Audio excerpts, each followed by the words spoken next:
Okay, we want to bring in our colleague and former Hendrick Motosports crew chief, Steve Letarte, who joins us via phone. And Steve, by the way, you thought your off-season began Sunday night once you guys tossed down to us for the post-race show. But with the Jimmie news, we needed to get your thoughts. He talks about that feeling that sort of hit him and hit him hard. I guess you had to make a similar decision. How does that happen, and how do you feel like Jimmie came to terms with that?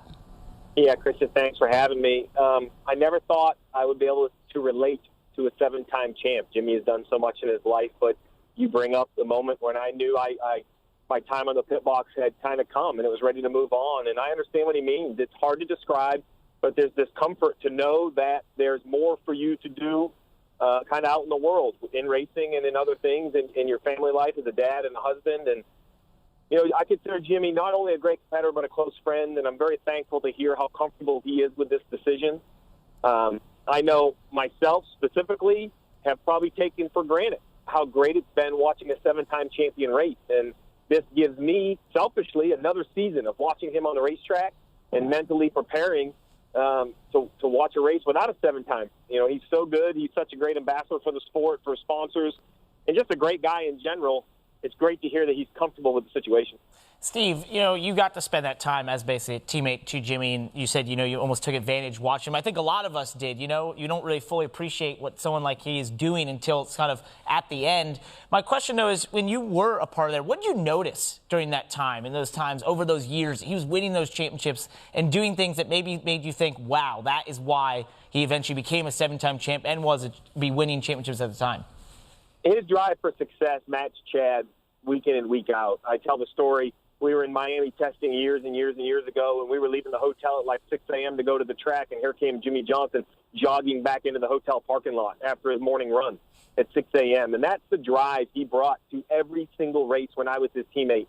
And it amazes me. And I think getting this off his chest, if this is his decision, will let him really focus on 20, to be quite honest. You know, I think when it hangs over you that you know it's coming but you don't know when, it perhaps is a little bit more of an emotional toll on you as a competitor. The fact that he has announced it, I think, is only going to make the 48 and Jimmie Johnson more competitive. I know me personally as a crew chief, I was much better once I had made the decision. I just enjoyed every week at the racetrack, enjoyed even the bad times.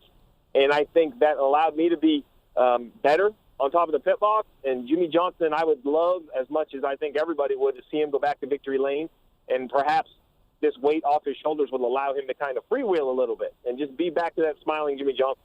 Well, Steve, it's no secret that it was uncharted waters for that 48 team for Jimmie this year, you know, not making the playoffs. Would the decision have been different? Would it have come later if it had been a better year for that team? I think, you know, you can always ask if. I mean, if he's winning races and championships, I think it's much tougher to walk away. I just think when you look at NASCAR in 2019 and moving into 2020, the requirements of the driver, the hours of the driver's job are more taxing than they've ever been. When you have somebody that's driven for almost 2 decades, he has a family, 2 small daughters, you know, at some point you have to hang it up. What I love about Jimmie's announcement and that interview, what I absolutely love is he doesn't even tiptoe around the fact of still driving. He makes it a point to say, I'm going to drive something for 10 or 15 weeks.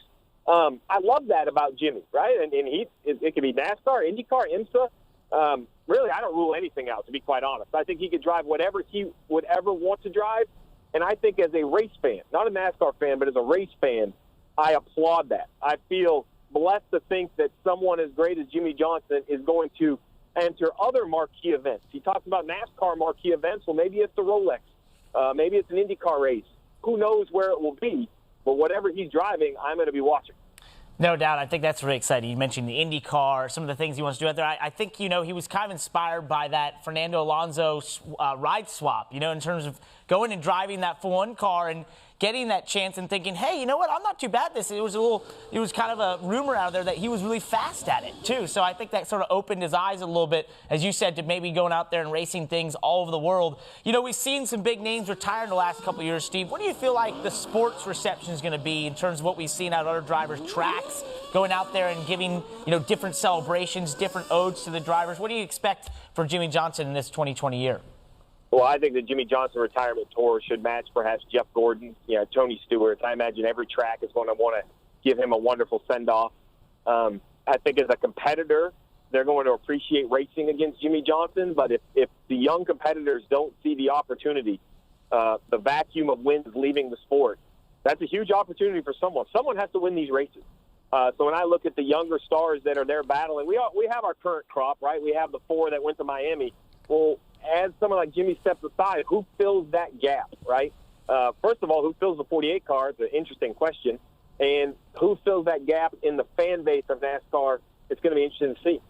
And then just, you mentioned filling the gap. What about for Hendrick Motorsports? You know, you were a part of that organization for so long. When we talk about who fills that gap, also for Hendrick Motorsports is going to be such a young team, essentially, depending on who does fill that gap. What do you expect the future for Hendrick is? So if I was an executive at Hendrick sitting with Rick Hendrick today, I would suggest a veteran driver.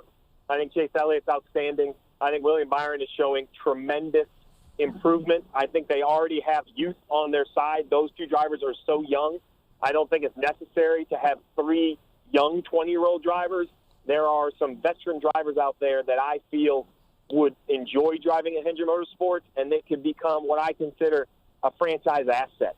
But sit in those meetings and help move the program along. When you look at the task ahead for the 2021 car, I think William Byron and Chase Elliott are wonderful talents, but do they have enough experience to direct an organization with car development?